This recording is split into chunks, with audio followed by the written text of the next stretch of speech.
Let's go all the way back to 4000 BC. Let's look at these people groups that did not settle in Mesopotamia with that agricultural lifestyle, these cities, the organization. They instead migrated. These are the earliest people that start to settle around the world. They could be your ancestors. They could be the reason why cultures and civilizations pop up in different places around the world. But how do you really even know? It's so long ago. So we need to find the clues. We need to listen for them in the language. We need to look for them in the people and dig up the archaeology. I'm Mr. Hull. This is Ancient History.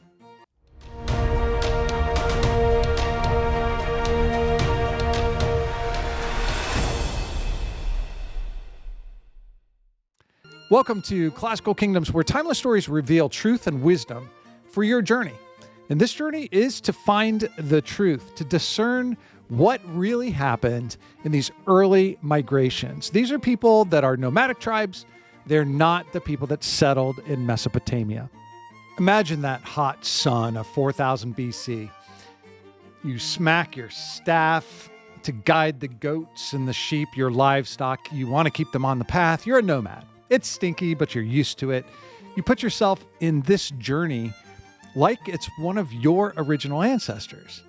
And it sounds like you're rich because you've got livestock, the sheep, the goats. That was the measure of wealth back then. You've got sheep and wool for fabric. You've got milk to drink. You can make cheese. You can make yogurt. It's renewable. And you talk to the goats. You're like, hey, not much farther. Look at that green pasture up there. Being a nomad is the best. These are your ancestors, maybe. Unless your ancestors were the original Semitic people in Mesopotamia, we're exploring who the other people were around the world who are migrating like this nomad. So instead of building cities, instead of farming and waiting for seeds to grow, these are the migrations. They are the people that move. This is not the lesson about kings fighting for thrones and palaces and establishing these cities. Instead, these are the ancient people from 4000 BC, 3000 BC, and it's the sweeping, epic movement of the originals that are going to be the later civilizations that get established in a lot of places around the world. These earliest peoples might have been pushed from their homes by changing climate. They might be searching for new lands, new opportunities. These migrations weren't just a group of people moving from point A to point B. There's a lot to it. And this is how we get all these different cultures around the world, from these nomadic, these migrating people. This is lesson number 3 in your ancient history course. We're stepping into the story of the first great migrations to ask the big questions and discover some truth about how it shaped history and how it still shapes your journey. So first, let's look at people leaving Mesopotamia. Have you heard of Nimrod building a tower, causing great conflict, and people left? Second, the Indo-European migrations. That's the big group. They go all over the place. We need to trace some of those migrations. Third, we need to trace the migration of the Hebrew people, the followers of Abraham. And finally, we should follow some people that migrate into the North and South American regions and connect the clues. Like, what are the clues that are going to connect all these people together? By the end of this episode, we'll make you an expert and a philosopher. You'll have the essentials. You'll be empowered to discern truth about things that happened so long ago. And we can understand why the world is filled with different types of people that sound different and look different. So first, let's talk Mesopotamia.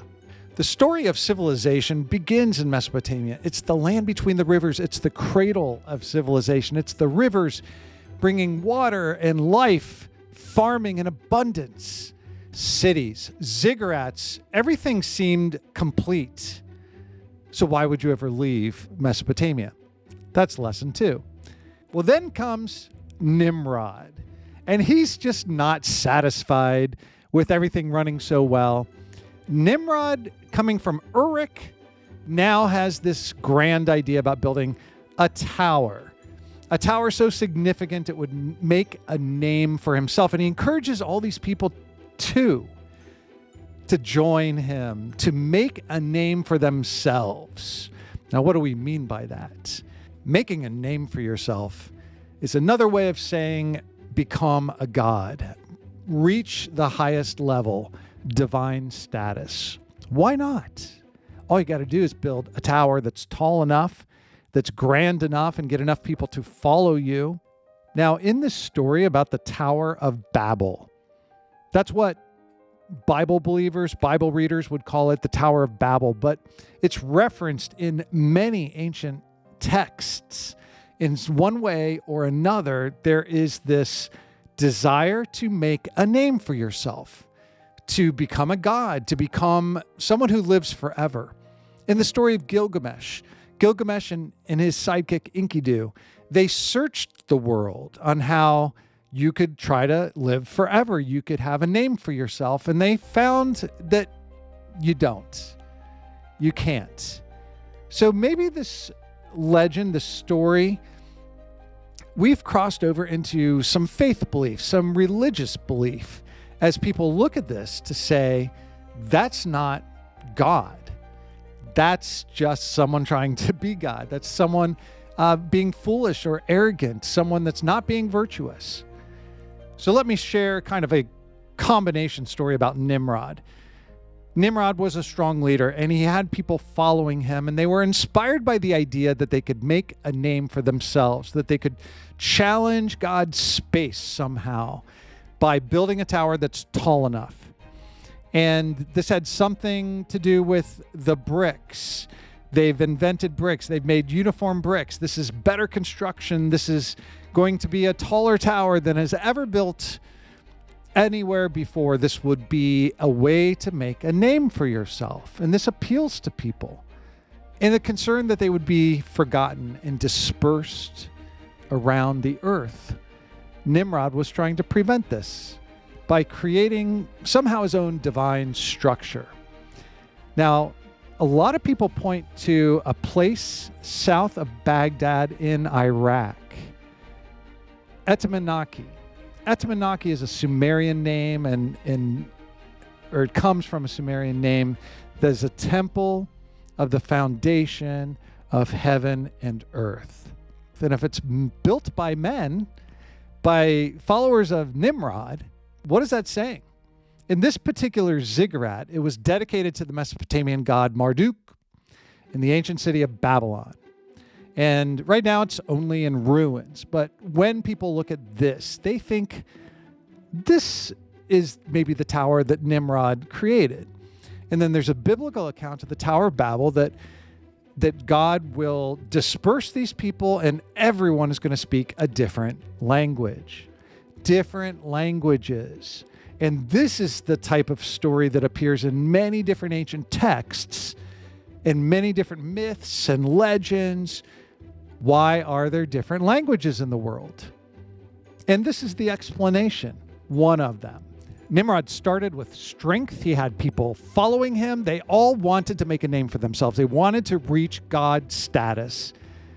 The result, their languages were garbled and confused, and scattered people started migrating around.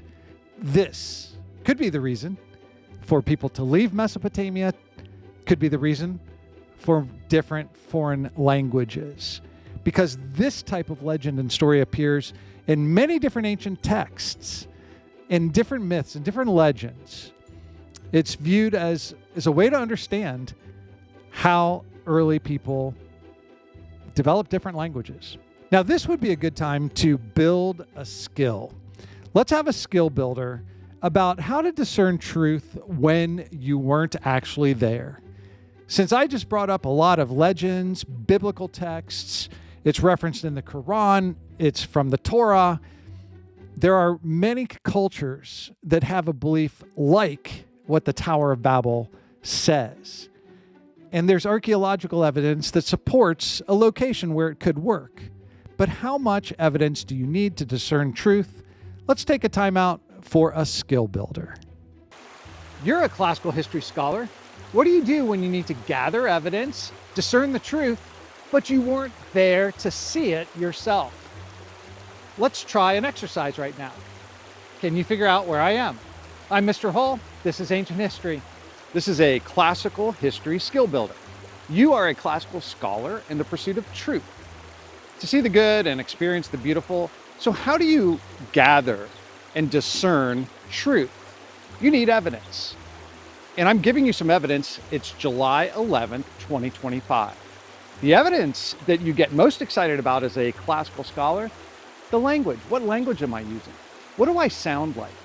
As an ancient history scholar, you would get real excited about the type of language that ancient peoples would use. But now you can hear me. Do I sound like I'm from Ohio? I've been in Ohio pretty much my whole life. And the truth is, I'm standing at the Indian Run. The Indian Run is a waterway in Ohio that drains into the Scioto River. The Scioto drains into the Ohio River. The Ohio drains into the Mississippi River, which drains into the Gulf of America. You could verify what I'm telling you.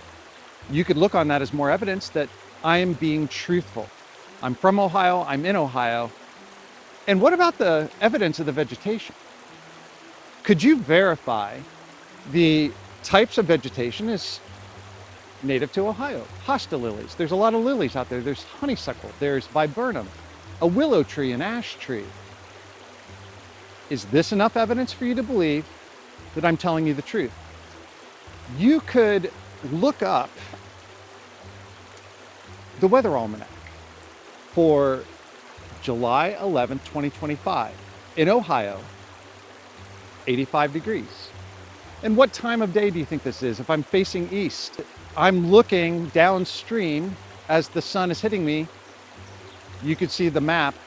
It's sometime in the morning. Is this enough evidence for you?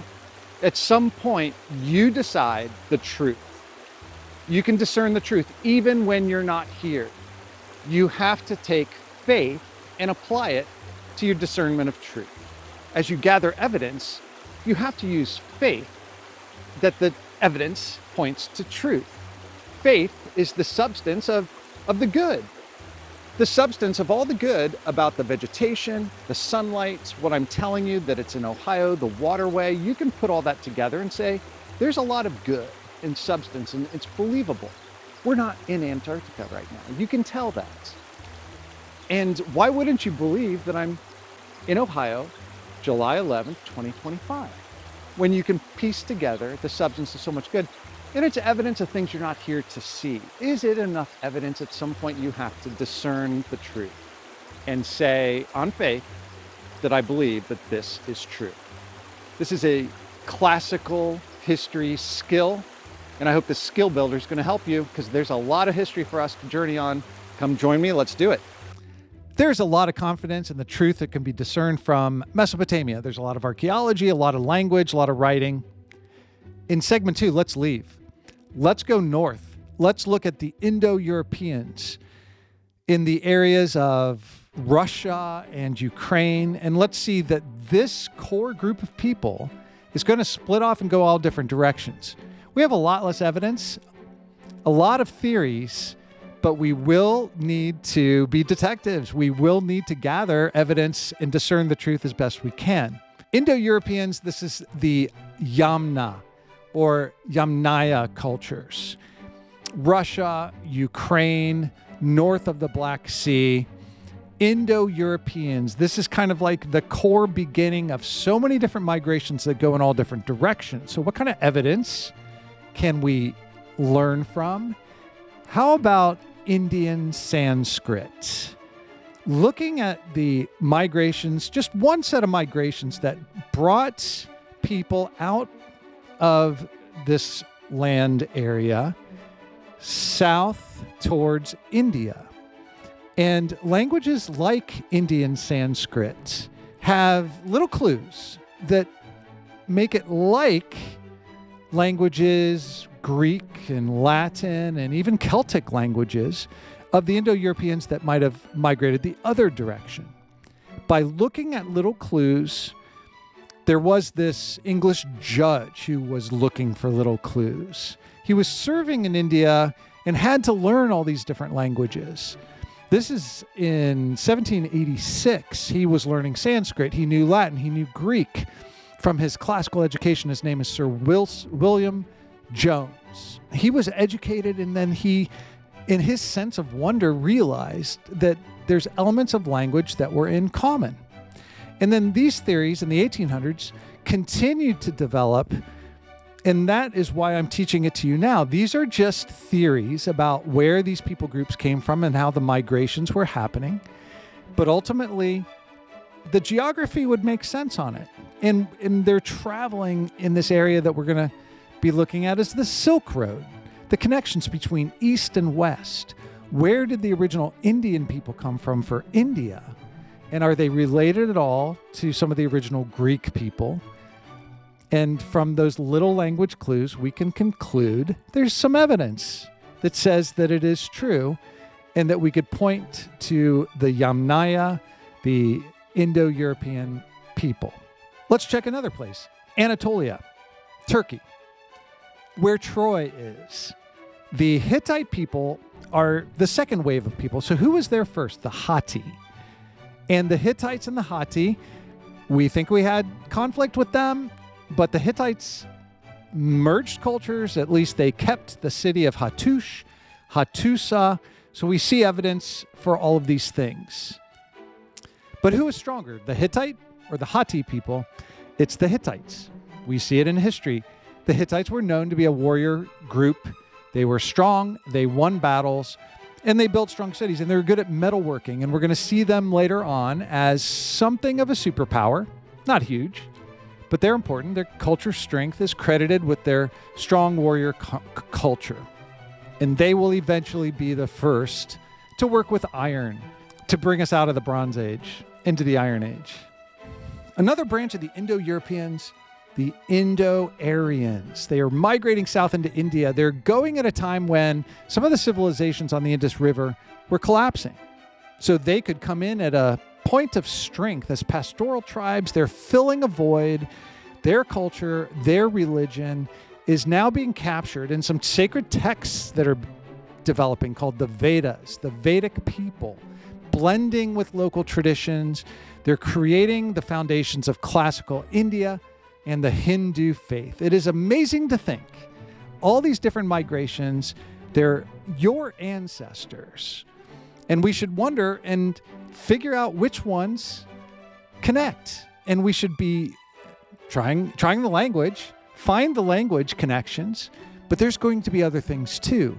Art, archaeology. If you want to dive deeper, visit classicalkingdoms.com for the full course experience. I've got free deep dive research downloads, sample lessons that you can try.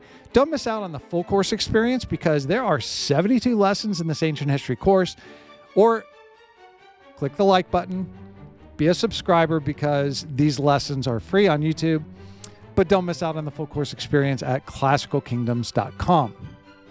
In segment 3, we look at the very significant migration of the Hebrew people. They leave Mesopotamia. This is the group of people, the Semitic group led by Abraham. This is the story of a man who has faith. This crosses over into religions of Judaism, Christianity, and Islam. It's a story of Abraham who lived in the great Sumerian city of Ur. He's not a king. He's not a general. He's a leader. He's a family head. He is wealthy. And according to ancient texts, the scriptures, he's making a journey in response to a calling from God to leave his home and leave behind Ur, leave Mesopotamia. He's told to make a journey to a new land, and he migrates to a promised land. This migration, it's not an army, it's not a conquering, it's a huge family. And it's driven by the promise, the covenant. And it's a powerful reminder. History is not just shaped only by armies and victories and strong kings. Because Abraham's impact, those religious groups are huge. Judaism, Christianity, and Islam, all because of Abraham doing what he did in this early migration around 2000 BC, 1900 BC, to a land of Canaan. Canaan on the map It's still part of the Fertile Crescent. It's not Mesopotamia anymore, but Abraham would not have scouted it out in advance. He's going there on faith. He does get married on the way.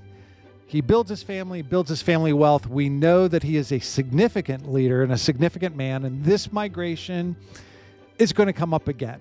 So we will revisit this topic of the Hebrew people and why they're in Canaan. But Abraham already had an incredible place, Mesopotamia. It brings up the question, why do people migrate? Why do groups like this leave the best place on earth?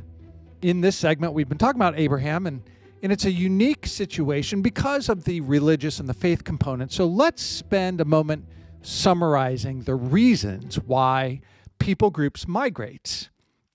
It's a bit of a puzzle why you would leave a place and go somewhere, why you would be pushed out or pulled in, especially if you have never seen that place before. With Abraham, it's a religious component to the story, and that might be your story as well, because it does connect to your ancestors. Why are you here? What did your ancestors think when they left? Abraham was following a word from God, telling him to go to start this new nation. Abrahamic people, the Jews, the Christians, the Muslims, they recognize Abraham had a type of courage and a type of faith. What about your ancestors? So it reminds me of some of my ancestors leaving Anglo-Saxon England. I have a lot of Anglo-Saxon in my ancestry, and it's a leap of faith to cross the Atlantic Ocean. So let's go through the list. Get out your history notebooks for these 5 reasons why people groups, why family groups or large civilizations see migrations happen. First, climate changing. Climate is always changing.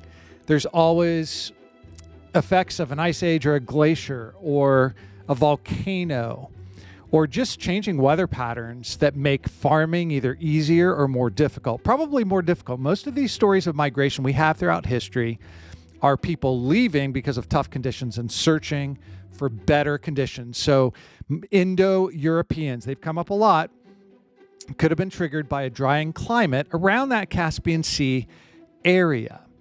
A second reason for migrations is available resources. So similar to food, it might be that push factor because there's just a lack of the resources that everybody needs. You know, in the Bronze Age, we're tracing tin. It's not available in a lot of places, and that might pull an abundant resource somewhere else, might pull people to migrate and focus on some resources. And similar to fertile land and food, it includes the basics to life. Promises of new resources is a major reason, and we know people groups move because of that. A third reason for migration is population pressure. This is when a population is just growing too large for the resources of that area, and migration becomes an easy solution. It avoids conflict, it avoids famine, and there's theories about the people groups we've really been looking at in this lesson, those Indo-Europeans. Those are the groups that are moving in different directions and starting these ancient origins of so many civilizations, like coming up in a minute, North and South America. A fourth reason for migrations is technology. New technology, as it becomes available, it's going to enable migrations, and this would have been true in ancient times with agriculture, and it's true today. You might consider the way recent years have seen a shift. City centers are less important because of technology in this information age. If our tool is information, people could start to live in remote places and be able to work remotely. But in this ancient history course, we will look at the way technology is going to change. It's going to drive trade. It's going to push people and pull them towards a better quality of life. And finally, the fifth reason is trade and exploration. Trade and exploration, I just mentioned, to build that technology to take advantage, but it's reshaping the world constantly. The biggest example is Christopher Columbus and the voyages that were taken. They were trying to expand trade, the exploration of new trade routes to make these connections to the east. Like the Silk Road is long and slow and can be dangerous. European colonization of America was not the plan, but it was the result, and it caused huge migration of many different types of people into the North and South American continents. It has changed global migration patterns forever. You wonder what could be next. Well, in this lesson, let's move to those Indo-Europeans. The final migration for this lesson is into North and South America, but not the ones that I just said about Christopher Columbus. That comes way later. It really comes at the end, or as a result of everything we study in this Classical Kingdoms course.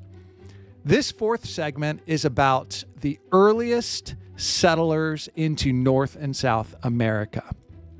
There is not a lot of evidence about these final migrations. There's not a lot of people. There's not a lot of archaeological evidence compared to the previous people groups that we've been studying. But we know there were indigenous people in North and South America. So how did they get there, and when and why? What were their reasons for migrating? Let me tell you a few theories. The first is about the Bering Strait land bridge. The migrations, when climate was different, we believe an ice age might have lowered the water level so that the Bering Strait, where there's a lot of crab that you can catch, it was a Bering land bridge, Beringia, a land mass that connected Siberia over to Alaska. And a theory is about people who were migrating there more than 10, 12, 13,000 years ago. It connects to the pre-Clovis theory. If the Clovis culture was kind of going to relate to these Eskimos, Aleutians, these earliest ethnic groups that have Indo-European origin, they crossed that land bridge maybe 13,000 years ago. There's another theory about coastal migration, that some of these people coming across were assisted with boats. Coastal migration into North America. They traveled along the Pacific coastline, and they avoided a lot of those cold regions of Alaska, the difficult to travel. Now, as a classical student, as a classical lover of learning, there is a lot of new DNA evidence. DNA research is just rapidly growing. So what's the latest? Because instead of archaeology, there's a little bit, but there's not much for these people groups that then settle, like the Aztecs, the Mayans, the Incas. How far back can you go with their archaeology? It's limited, but the DNA research. And it's really difficult to trace, but when they see those Indo-European patterns in the DNA of some of those indigenous people, it helps them confirm. It's more evidence. Even though people weren't there on faith, they can connect that back to these original people. But I love this final connection. It's another mathematical pattern, but it's the math and the art. It's the artistic similarities. What we see in common. Take a Pueblo Indian art style. The notable similarities between those geometric designs in Pueblo and in a lot of the North American indigenous, the Native American, the Indian art, it is similar to the Indo-European areas, like around the Silk Road, the North Silk Road, the Afghan rugs, the Armenian rugs, the Persian rugs. When you look at some of the geometric patterns, you see some similarities. It's a math pattern. It's unique to these people, and it connects. And it helps us wonder, why are they there? What were their reasons for their migrations? And what do they have to do with you being here? Are any of these ancestry groups related to you directly or indirectly, or all indirectly related? And the big question of this course is, why are you here? Because we are trying to find the answers about why ancestors have migrated, Maybe it's because of these 5 major reasons. Maybe it's from some of these very original groups that we've studied in this lesson. But one thing for us to really consider and appreciate is the courage of your ancestors. They were leaving a place that they knew, and they persevered in the difficult journey. They arrived and started a new life, and that changed history for you. If you're sitting in a place that's like where I'm sitting, it's a beautiful place of opportunity and freedom because your ancestors wanted you to have that. So what will you carry forward from this age? So thank you for taking the time to learn something that matters in all of history. And that includes your history, some classical truth for your journey. Because kingdoms rise and fall, power fades, but virtue endures.